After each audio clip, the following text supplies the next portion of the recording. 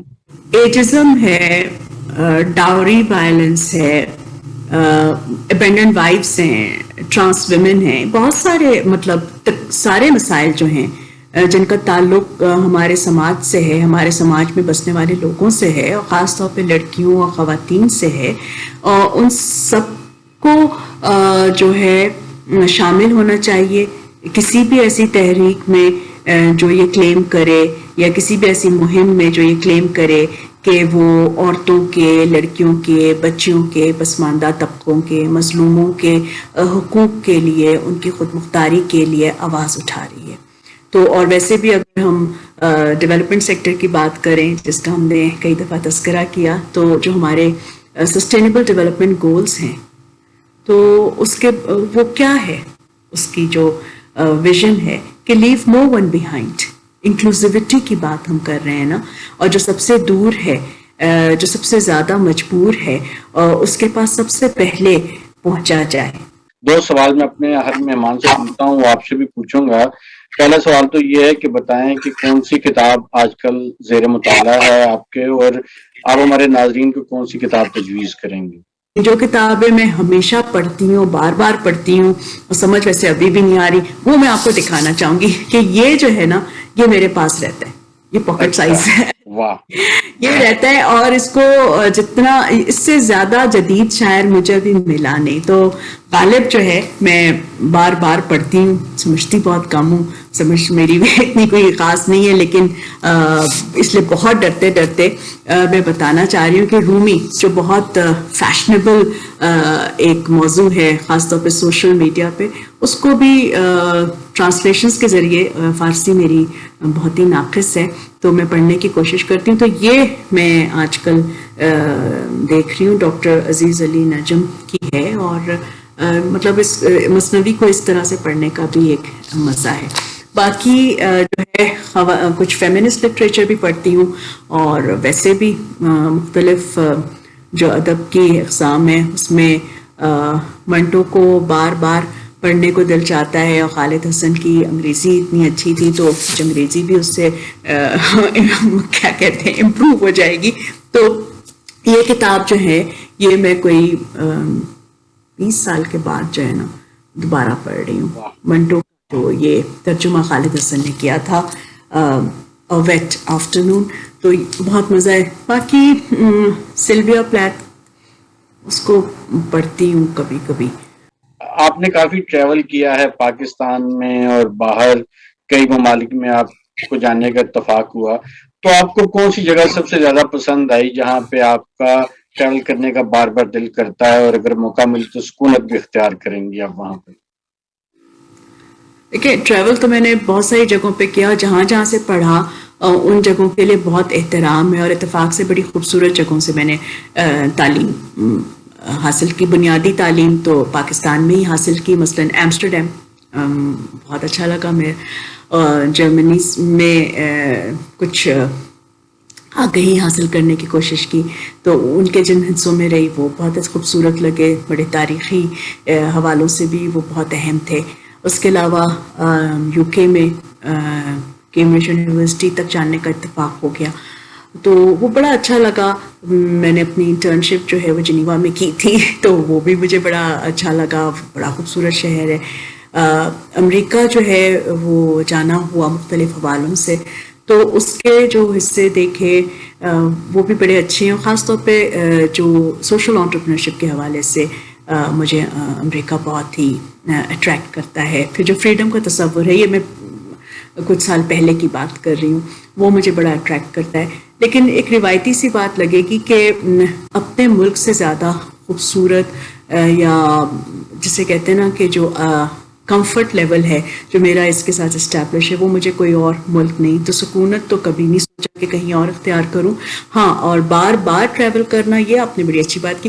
بار بار میرا جو ہے نا ویسے کسی ایک جگہ پہ جانے کا دل نہیں کرتا. میرا اب دل چاہتا ہے, میں ٹریول کرنے کا بہت شوق ہے کہ جب بھی موقع ملے نئی جگہ پہ جاؤں. پھر جب ساؤتھ ایشیا میں کام کرنے کا موقع ملا تو سارے جو ہمارے نیبرز ہیں وہاں کی جو ہے ہم نے کچھ سمجھنے کی کوشش کی, ان جگہوں کو دیکھا تو بہت اچھا لگا. پھر شرائنز جو ہے میں ان کو وزٹ کرنے میں بہت انٹرسٹڈ رہتی ہوں, تو مجھے اچھا لگتا ہے.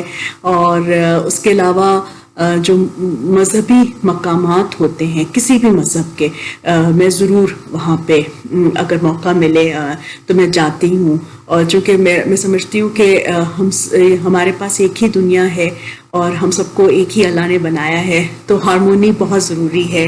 اور آپ اپنے عقیدے پہ قائم رہیں مگر دوسروں کو بھی دیں, تو یہ مجھے بڑا اچھا لگتا ہے. رخشندہ, میں اپنے ناظرین کی جانب سے آپ کا بہت شکریہ ادا کرتا ہوں. آپ کا بہت شکریہ.